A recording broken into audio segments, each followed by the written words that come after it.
संत मत धारा आपकी सेवा में प्रस्तुत।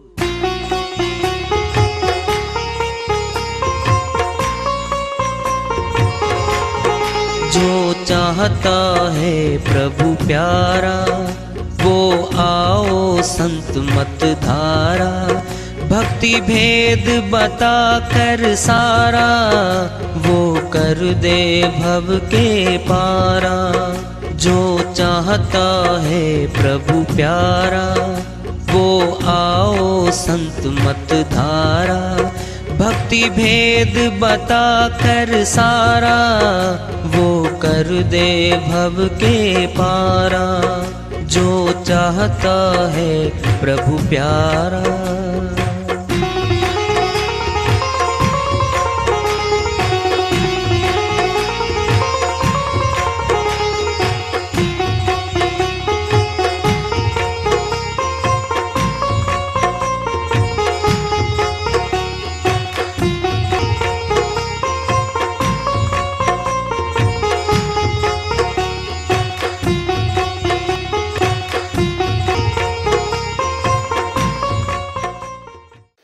परम पूज्य सदैव स्मरणीय सदगुरु साहिब की जय हो।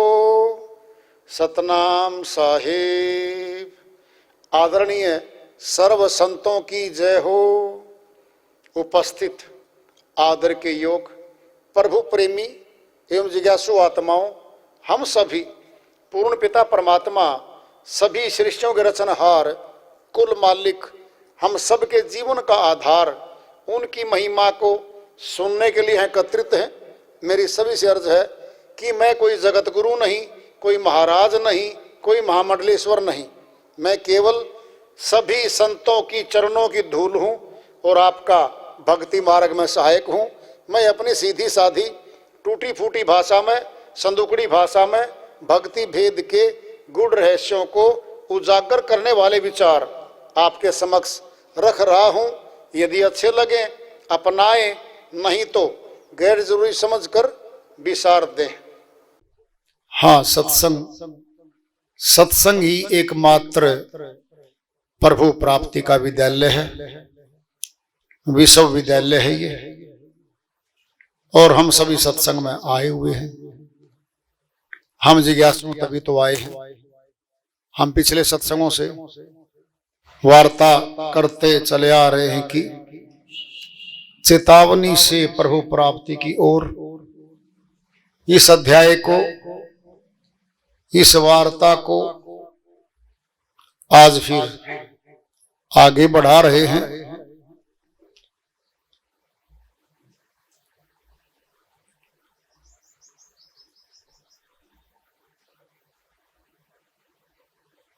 कहते तो बहुते मिले, गहता मिला न कोई। सो कहता बही जान दे, जो नहीं गहता होए। कबीर साहिब अपनी श्रीवाणी में बहुत ऊंची बात की ओर इशारा कर रहे हैं। कहते तो बहुते मिले, ये कहने वाले तो बहुत मिले जी। परमात्मा है हमारा, सर्व पिता है, सबका पिता है, हमें परमात्मा की भक्ति करनी चाहिए। ऊंचा मनुष्य तन मिला है, केवल मात्र भक्ति करने के लिए मिला है। ये जगत के सारे काम गौण करके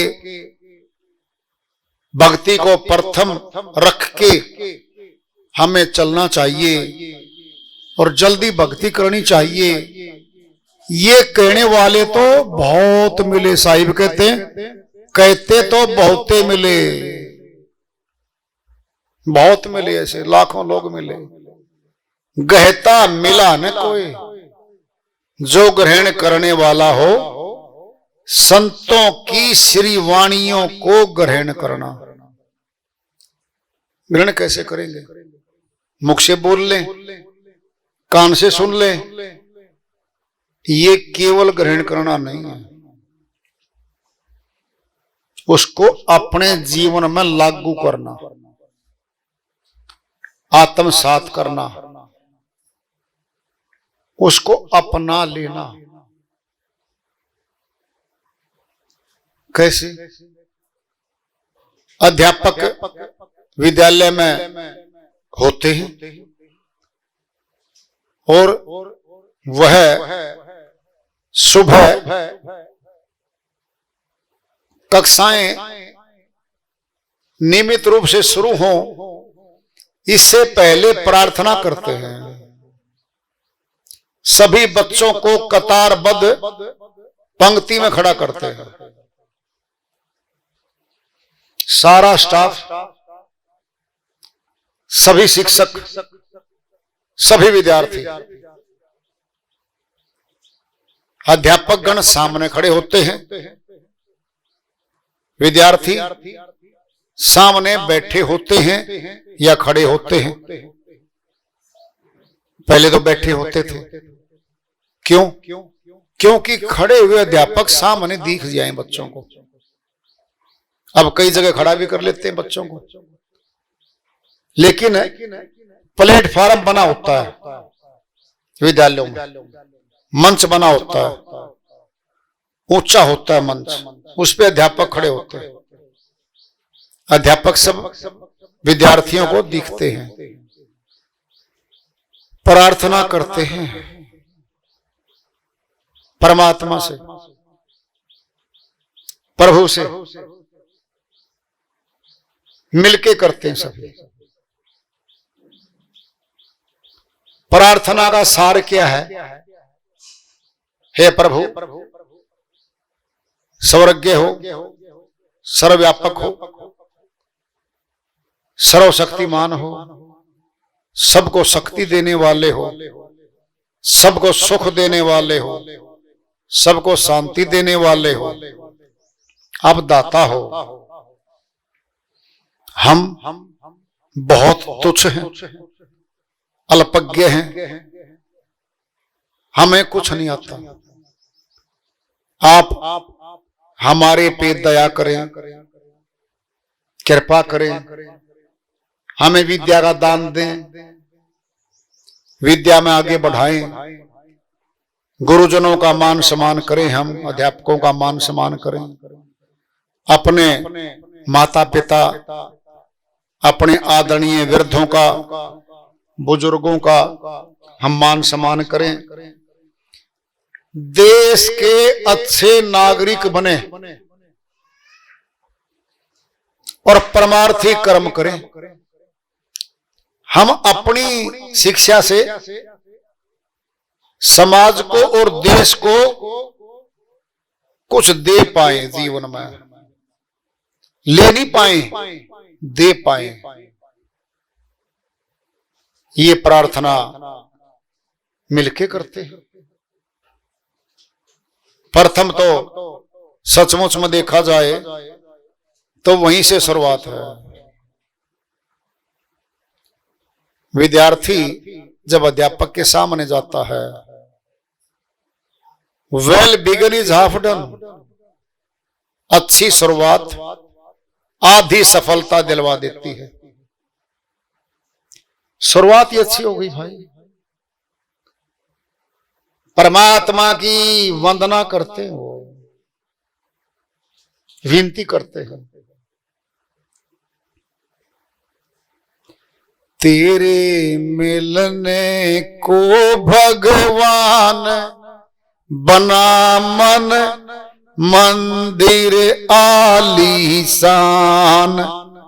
हमारे समय में यह प्रार्थना भी होती थी, राष्ट्रीय गान भी होता था। ये प्रार्थना पहले आती है, राष्ट्रीय गान भी आता है। क्या है ये? तेरे मिलने को भगवान बना मन मंदिर आलीशान। कौन सा मंदिर है? बना मन मंदिर आलीशान। हमारे घट में ही मंदिर है। कितना आलीशान बनाया है ये। चलता फिरता मंदिर बना के दे रखा है हमें। किसने? परमात्मा ने अंदर बैठ के बनाया। मनुष्य तो खोजता खोजता इसके घट में नसें गिन दी, नाड़ियां गिन दी, हड्डियां गिन दी, सारा सामान गिन दिया, खून मिला दिया, ग्रुप कितने हैं। और जो शरीर को शक्ति चला रही उसको तो देख ही नहीं पाता, उसको पकड़ भी नहीं पाता इंसान। तेरे मिलने को भगवान, क्या बोल रही है श्रीवाणी, तेरे मिलने को भगवान बना मन मंदिर आलीशान।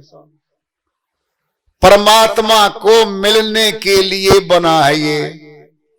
बोलो, ये श्रीवाणियां जब बच्चे थे हमारी भी समझ में नहीं आती थी भाई। सच्ची कहते हैं, बिल्कुल हम सच्ची कहते हैं। कोई ऋषि मुनि जन्मों का बैठा हो, उसको आ रही हो तो हमें पता नहीं है, हमें नहीं आती थी। इसको क्या मानते थे? एक अच्छी प्रार्थना, एक विनती मानते थे अच्छी परमात्मा के निमित्त। इसके करने से परमात्मा खुश होगा और हमें विद्या का लाभ मिलेगा, ये मानते थे। अब जानते हैं मानने में और जानने में तो बहुत अंतर है। अब जान गए। साहिब की श्रीवाणी चल रही है, कहते तो बहुते मिले, गहता मिला न कोई। ग्रहण करने वाला, संतों की श्रीवाणियों को ग्रहण करने वाला तो कोई नहीं मिला। कहेंगे साहिब, सो कहता वही जाने दे, जो नहीं कहता होए। साहिब कहते हैं, जो कथनी कथनी में बैठा है, मैं भक्ति करूंगा जी, भगवान को मिलूंगा जी, मैं गुरु सेवा में रहूंगा जी, सत्संग में आऊंगा जी, गुरु सेवा में जुट के आगे हिस्सा लूंगा जी, कह रहे हैं तो लोग। बोलो, ये कथनी में भाई, ये कथनी है। गहता मिला नहीं कोई, सो कहता वही जान दे। साहिब कहते जो कथनी कथनी बैठा है उसको तो बह जाने दे, यानी भवसागर की धारा में बह रहा है, संत जी की ओर इशारा है, उसको तो बह जाने दे भाई। जो नहीं कहता हो, जो बार बार बताने के बाद भी ग्रहण नहीं कर रहा है। पता क्या कहते हैं माँ बाप अपने पुत्रों को, पुत्रियों को जो नहीं मानते, बार बार कहने से ढीठ, चिकना खड़ा, कोई असर नहीं होता इस पर। फिर हम कौन हैं? पूछ लो संतों की नजर में। वहां तो माँ बाप है, सामने पुत्र पुत्रियां हैं। बोलो, जब वो 2 बार 5 बार कहने से जब काम नहीं करती औलाद, ढीठ हो चुका है, ढीठ। फिर संत हमें क्या कहेंगे भाई? सुन लो अपना शब्द, हम कहेंगे तो कहीं नाराज ना हो जाए कोई। हाँ? हम ढीठ ही तो हुए। हर इतवार को सत्संग होता है, हर पूर्णमासी को होता है, 20 के दिन स्पेशल हैं, उनमें भी होता है, और बीच में हर शनिवार लगभग, अब तो हर शनिवार सत्संग बाहर होता है। पिछले 2 वर्ष से लगभग हर महीने हमारे 10 सत्संग चले आ रहे हैं। हमें अच्छे से याद है। क्यों लिखते हैं हम? किसी सत्संग की तारीख पूछ लो, किस संत की कौन सी वाणी आई थी वो पूछ लो, सत्संग का स्थान कहां हुआ था वो पूछ लो, कितना समय लगा सत्संग में वो पूछ लो, क्या विषय वस्तु सुनाया था उस सत्संग में वो पूछ लो। सब लिखा हुआ हमारे पास था। कथनी में है ही कुछ नहीं, लगभग सारा ही करनी में हमारे पास था।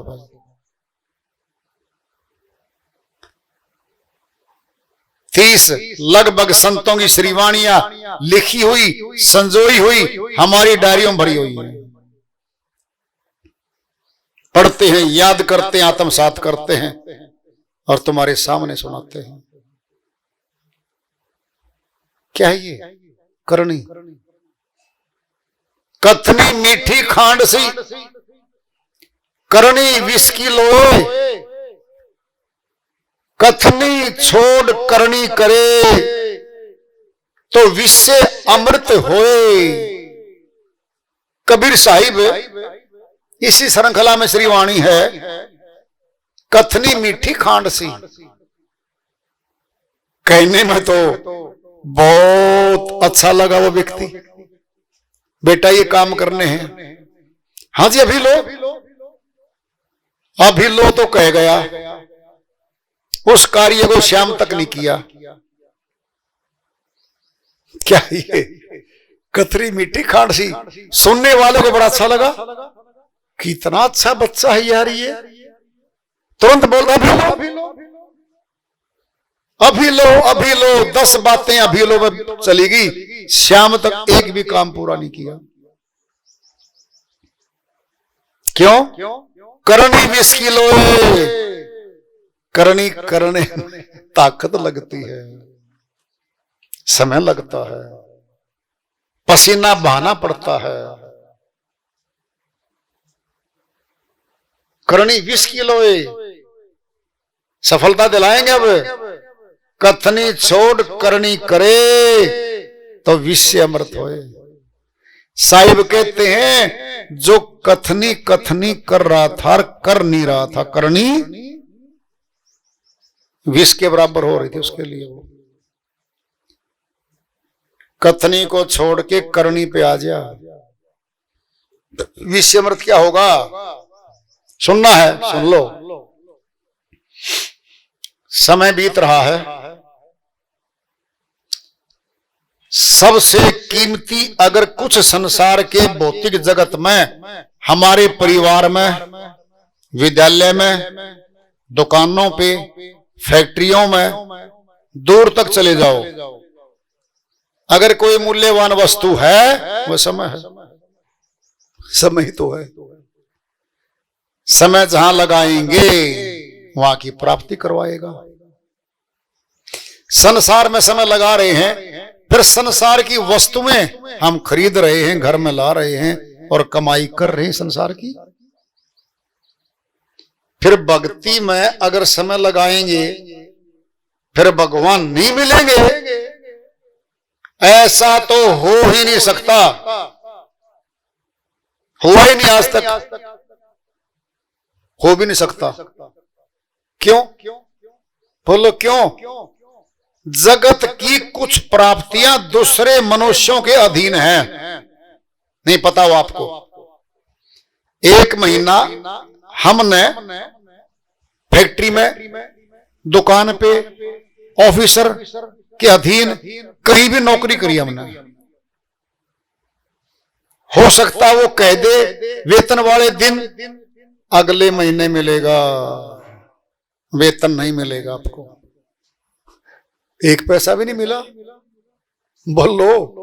फिर ये कह दे आधा वेतन मिलेगा। कोरोना पीरियड आ गया है, लॉकडाउन हो गया है, नीतियां बदल चुकी हैं, बहुत बातें बदल चुकी हैं, आधा मिलेगा, बोलो।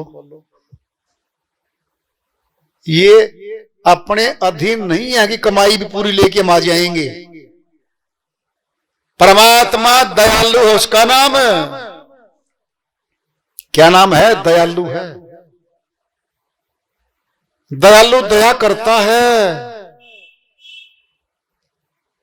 बोलो। अगर हमारा अधिकार यानी मेहनत हो चुकी है 50 पैसे की मिलने की, वो 100 पैसे भी दे सकता है भाई, वो 100 पैसे भी दे देगा। क्यों दे देगा? बोलो, उसने बदले में कुछ नहीं चाहिए,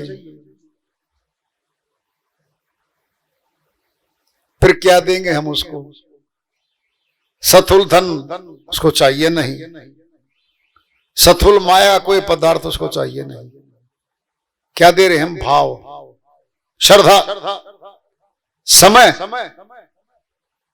प्रभु भक्ति में समय दे रहे हैं हम। क्या देगा वो? सुनना है, कान खुल जाने चाहिए। ये बातें सुनने के बाद भी विश्वास नहीं करते हम। लोक लाहूं परलोक निबाहूं, बहुत सत्संगों में श्री वाणी आती है, ये साहिब की है। इस लोक के भी काम करता है मालिक हमारे, यहां सहायता करता हमारे। परलोक निबाहूं, उस सत्य लोक में भी लेके जाएगा सूरत को, आत्मा को। केसरी वाणी वैसे कह दी संतों ने। बोलो, किसी मनुष्य पे कहलवा के दिखाओ ये बात, चाहे राजा हो आज का, कहलवा के दिखाओ ये बात कि भाई तेरे यहां के भी काम करूंगा, सत्य लोग ही बेच दूंगा। डरेगा? भाई यहां के तो मैं काम कर सकता हूं, धन है मेरे पास, तनख्वाह दे दूंगा, ज्यादा दे दूंगा, लोन दे दूंगा, फिर आगे तो मुझे नहीं पता खुद का। बोलो, यहां का राजा भी हमारा हो जाए तो खुला बोलेगा वो, केवल यहां का दूंगा भाई, आगे तो मैं सक्षम हुए नहीं। संत क्या कह रहे हैं? लोक लाहूं परलोक निबाहूं, साहिब की वाणी है ये, कबीर साहिब की, खुद मालिक हैं ये, खुद हैं।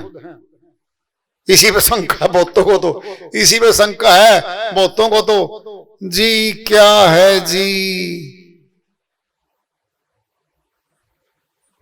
सुनना है, उत्तर की पड़ताल मिलवाएंगे तुम्हारी थोड़ी बहुती बुद्धि श्रेष्ठ, चेतन, शक्ति, विवेक जागृत है तो सुनो, लिख लो, याद कर लो। कबीर साहिब माता के गर्भ से नहीं आए थे, कमल के फूल पे प्रकट हुए थे, नूर रूप में थे, बच्चा रूप में आए थे।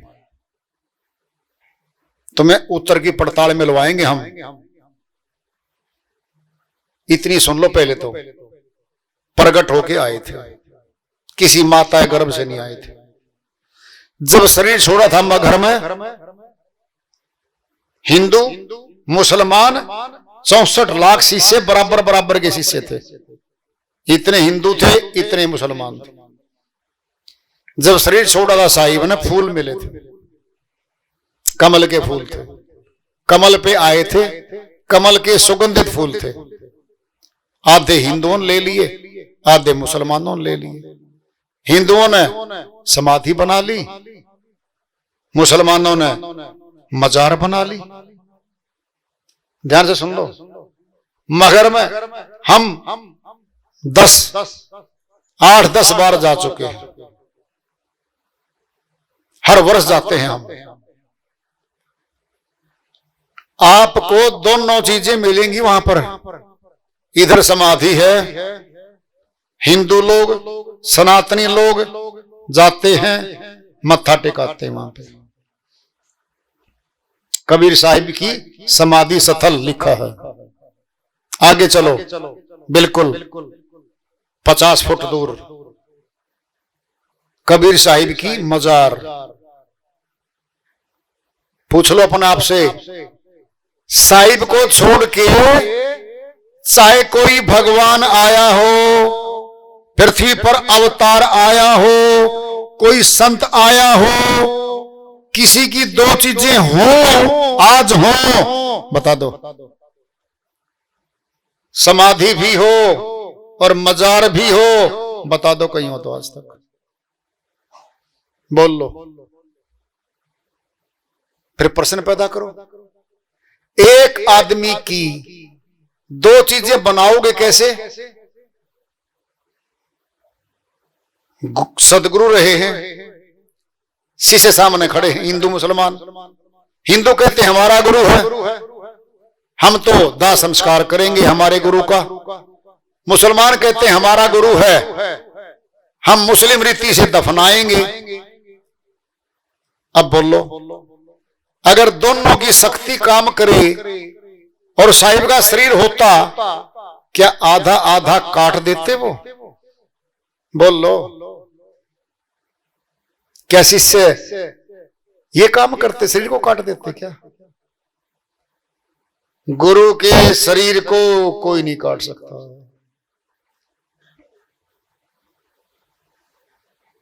फिर कैसे बनाओगे? अगर हिंदुओं को दे दिया जाता है, फिर केवल समाधि बनेगी, मजार नहीं बनेगी। अगर मुस्लिम को दे दिया जाता है पूरा शरीर, तो केवल मजार बनेगी, वहां समाधि नहीं बन सकती। कर लो फैसला, सोच लो खुद। हम तो आंखों देखी बता रहे हैं आपको, हम देख के आए हुए वहां पर, आप भी जा सकते हो कभी। इधर समाधि है, इधर मजार है। मजार पे कोई मुसलमान मत्था टिकाते भीड़ हमने वहां नहीं देखी। क्यों? कि मुसलमान लोग कबीर साहिब को मान्यता नहीं दे रहे।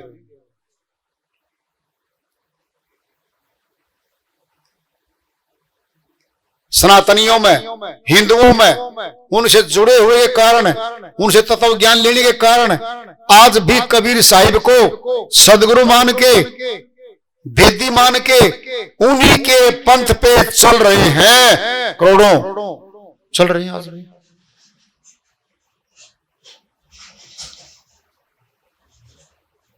तो ऐसे संत जब ये बोल रहे हैं लोक लाहूं परलोक निभाऊं, क्या साहिब झूठ बोलेंगे?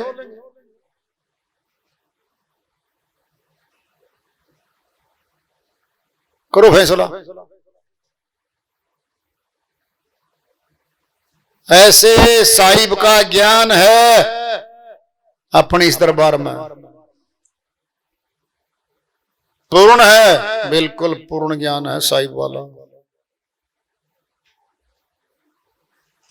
जिंदा ज्ञान है, मुर्दा नहीं है।